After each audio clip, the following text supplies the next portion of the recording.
My name is John Golden, and today I'm joined by Sujan Patel, who is in Austin, Texas today. Hey, Sujan. Hey man, thanks for having me. Yeah, and Sujan is a growth marketer, and we're going to talk about growth marketing today and exactly what growth marketing actually means. So, this interview is brought to you by SalesPOP Online Sales Magazine and Pipeliner CRM. And as I said, my name is John Golden. So, Sujan, let's get straight into it. Growth marketing, what does that even mean? Yeah, so growth marketing is really a new kind of phrase, new definition to marketing. It's marketing focused on actually growing. It ultimately, I think it came out of just technology, marketing automation, kind of introduction of new channels, and holding it helps hold up marketers and salespeople accountable, right? Salespeople have always been accountable to like their pipeline, close rate, all that stuff, but now it's really about holding marketers accountable to actually grow, and to metrics. I think there's no longer like, well, we brought in leads, but sales didn't close them, or like we had an issue, or we're not ready. It's really having the marketer look at the full funnel from like where the brand is in someone's mind and like the awareness and the kind of exposure all the way to conversion, the lead, passing it through sales, getting the customer onboarded. So it doesn't really stop when you get a customer, it's onboarding them, success and whatnot. So that obviously requires both sales and marketing to work a little bit more closely together and to start to pull down maybe some of these, the big wall, the dividing walls, the lines of demarcation that, let's face it, sales and marketing have always been very comfortable with sort of, here's where my job starts and ends, and here's where your job starts and ends. So how do you get people over that kind of mindset? Yeah, I mean, look, at the end of the day, we're in a state of increased competition, a level playing field because everybody has access to, or more level playing field at least. Everyone has access to, the same information. No longer is it the bigger budgets. If you've been around longer, is that going to help you? Because everybody can do things. Introduction of like Facebook ads, chat bots. You can make a lot with a very little. And so, it comes down to who can execute better and where there's friction points and bottlenecks in your overall funnel. And for the longest time, marketers are like, well, we're going to bring in the traffic and we're going to bring in the leads, and then it's sales job to go and do something with them. Well, that's good. An MQL is a great, is great, but it has to turn into a sales qualified lead, and even more importantly, a product qualified lead, right? So, there's always new products, especially I work a lot in the SaaS space. There's a lot of new SaaS companies. They're cheaper, better, and they've got the same marketing ammo. But when you're cheaper and have a better product because you just came out, and you're building off of the weaknesses of your competitors, well, how do you compete with that if you're a larger company and now somebody undercuts you by a tenth, right? So that comes down to you have to hold the team accountable for every part of this, and so I think it comes down to like thinking about the full funnel and where you can control parts of it, and where you can optimize, right? Is it better onboarding? Is it better education? And you can win. I've seen products win on price. I've seen product win on brand. Like somebody's like, I don't want to change my habits, and that's great. I think there's kind of a leg up on both sides have a leg up, but it really comes down to like accountability across the organization, and also it comes down to like marketing working with product development, engineering, marketing working with sales to know what the heck to even say, and like using that ammo, and also enabling the salesperson to give them ammo, like all the content they create for top of the funnel, like content marketing, blog posts, whatever, ebooks. That's all stuff that like I'm guaranteeing you that salespeople would love to have, and they're usually just not super connected, right? Yeah. And then lastly, customer success and customer support, right? So you get somebody in, marketers have said like, hey, we're gonna sell you this rainbow, and at the end is this pot of gold. And the salesperson is like, look, you're in the rainbow now. I can show you the pot of gold. Yeah. And now somebody comes in and purchases the pot of gold, and the customer success person is like, well, actually, you're going to take some work to do this. And it's not a pot of gold, it's now a bag of beans. Yeah. Well, that's a marketer's problem, right? Marketing, sales, onboarding, aka or customer success, and their first experience or first 90 days in, that's still marketing. But like you have to have a cohesive storyline and messaging. Right. So let's touch on that on a point you touched on here about increased competition and the fact, especially if you take the SaaS space, like people are, building apps and technologies and launching them like constantly, nonstop. And the buyer, I mean, it's getting very confusing for the buyer, right? Because they're being bombarded with all these different, tools and solutions coming out. So if you're a solution provider, how do you differentiate yourself in a market where maybe buyers are even getting a little turned off because it's so noisy? Yeah, so we're in the world of like commodities now when it comes to software. In my opinion, technology, things like Stripe, AWS, and you can build a SaaS company overnight, right? Building off of a landing page tool, building off of Stripe, and building off of AWS's cloud servers, right? So obviously there's more details into that, but Sure. like ultimately there's companies coming in the space every day. So what really matters is brand, your messaging, and what people think of you, right? So like, why do people buy Nikes versus Adidas versus Asics versus any other shoe? Well, they have a brand, they have a reputation. This is a better shoe for runners. This is a better shoe for whatever. It's just better. Like it's more it's built with fair trade and the right materials, no child labor, stuff like that. Like those are all and like for example, Tom's versus Nike, right? Very very different ethos in their company. Tom's buy one get one, give one. Nike is like the best athletic brand or whatever. But anyways, that's how software also is kind of considered, right? So think about like, okay, everybody has the same features. It's not what the feature does; it's what the output is, right? So that could be like if somebody read like for example I run a couple companies. I run Web Profits and I run which is an agency and I run Mailshake. Mailshake is the last player to this out like sales prospecting game. We're really really late to the game. Why does somebody use us versus somebody else? Our focus is our differentiator is very simple. It's easy to use.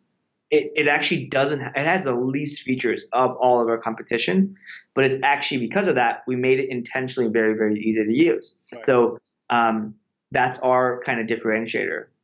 It could be that you have, you've helped these types of companies, or you have excellent support that like you'll never get like left in the dust, or maybe it's that like your content is so cutting edge that like you are just the de facto brand for this whatever because you're helping educate the market. And so for example, if you were to read an article from a brand, you're choosing one of five. You're choosing from one of five companies, and brand one has company one has amazing content.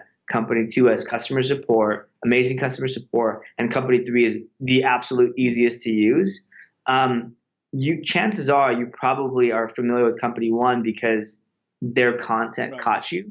So then it's like even if there's these two other companies with better support and better, easier to use, you may not even think about using those because it's like, oh no, I trust this company one. They've already sold me without doing it. So those are the ways to differentiate yourself. And it's hard. It's not easy at Yeah. all. But that's No, why it's marketing has to get involved in the funnel. yeah, no, it's getting harder and harder. And then going back to the customer success piece, because I find that fascinating because in some ways, like customer success it's not a new concept, but I mean now people are actually putting customer success positions in place and paying more attention to it.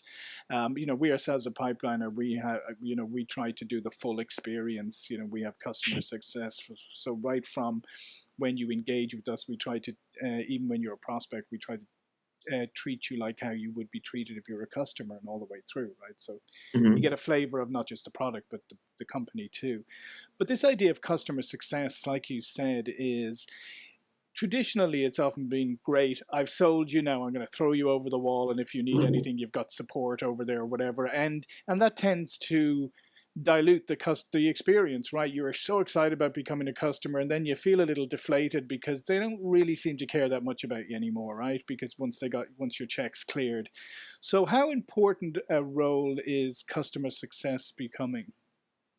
I think it's absolutely very, very important. I think more importantly than just customer success Mhm. is the overall customer experience, Yeah. specifically in the first 90 days. Because think about it. If you're switching from Marketo to Salesforce, first of all, you're in for a whole lot of hurt, right? It's not easy. Hmm. It's complicated. You might need help multiple times a day, right? And and you want to give up, right? You're gonna want to give up at some point. We're gonna get stuck at the end of the day, multiple points. So it's like all these little things can happen. Now you can go figure out how to get unstuck, but you're still always trying to figure out the platform. So I think it's just the fact that there's so much into products these days, and so much, like, you can't forget the person has to do the work. It's like go buying a gym pass doesn't help you get fit and, Right. and lose weight, right? Even going to the gym the first day doesn't help you lose weight and get fit. If you had a trainer, the chances of success are greater. Hmm. Not that you will just succeed, it's that you'll get there the next day and the next day and the next day. And so I think I look at customer success as a trainer, or like having a support Yeah. group. And all it does is it just increases the chances of success Yeah. greatly. And on top of that, I mean, to tie back into the marketing piece, on top of that, it gives you phenomenal intelligence, right, that you can leverage in your messaging and in your marketing efforts, because you're working hand in hand with customers and understanding their experience of when they implement the product or whatever, and you're helping them through the motivation dip that always happens when you get excited about buying something, and then you know you start to use it, and then you're like, oh, this is harder than I thought, and it's very easy to Yeah. blame the product. But so from a 360 point of view, the customer success part can really influence the your messaging and your marketing from the get-go, right? Absolutely, right. So, like, first of all, a smarter customer is a better customer. They'll use it. Hmm. They'll use the product better. They'll know what to do. And so, to the very least, the extent is make the customer smarter. Um, Stop their hurdles and friction points. And prevent buyer's remorse, aka churn, activation churn in the first 90 days. And lastly, it's in, like, so you've got a customer and people are like, oh, I'm done marketing. It's like, no, no, no. You've got a customer who's a walking, talking billboard. Hmm. If Even if their billboard is like this small, right? It could be this small, and they're still a walking, talking billboard. So I'm a big fan of kind of what I call customer-driven growth. There's a K factor, right? The virality, that viral component when you have a large kind of user-generated site, or a large kind of marketplace or whatnot. But for SaaS companies, I call it the C factor, is really that customer, and then putting them first and foremost. And what ends up happening is you don't just have a smarter customer, a happier customer, aka they stay with the product. You've got a walking, talking advertisement for you. You've got a marketing apparatus, Hmm. and if you can get even 1/10 of your customers to be like ecstatic and love your product, you've got a whole new marketing channel, right?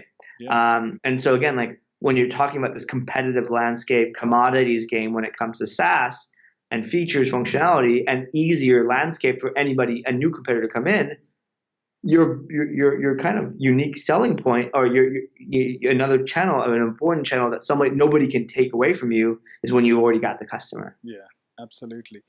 So, in the last few minutes here, let's talk a little bit about, if somebody's listening in today, what are some of the simple measurements they can use to start holding marketing accountable, as you said?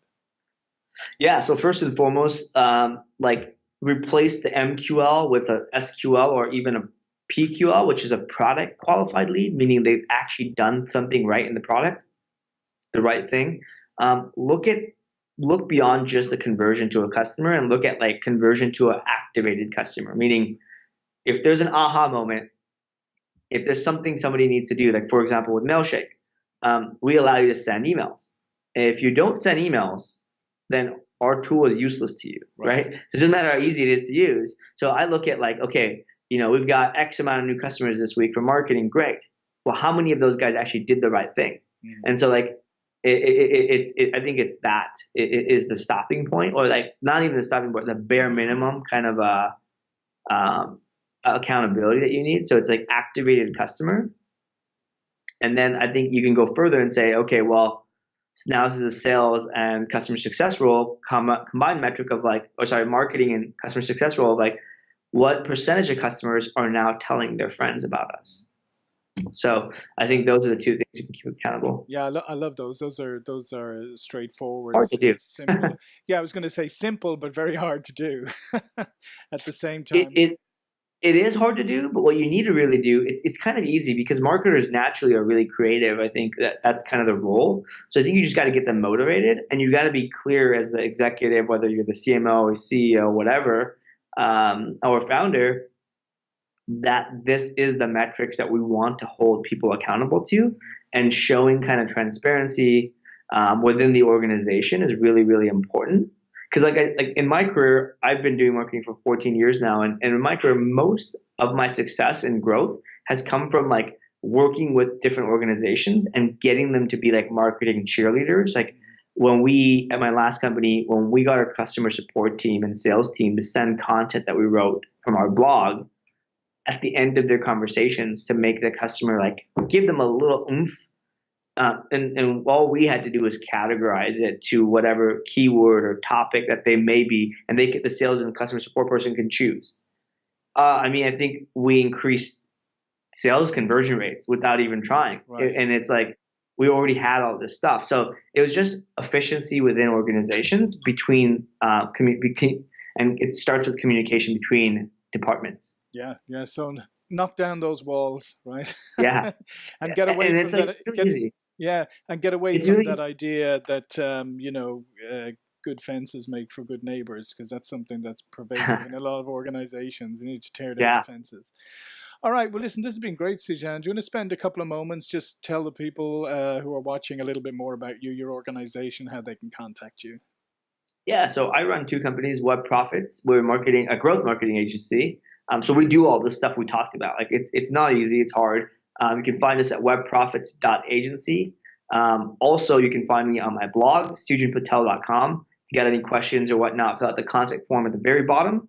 I'm an open book. I help, I'm answering emails and questions, creating videos and content all the time on these specific things. So I'm more than happy to hear from everybody. And lastly, Mailshake. Mailshake is a sales prospecting tool, and it's mailshake.com. And we've got a blog there and a whole lot of content as well.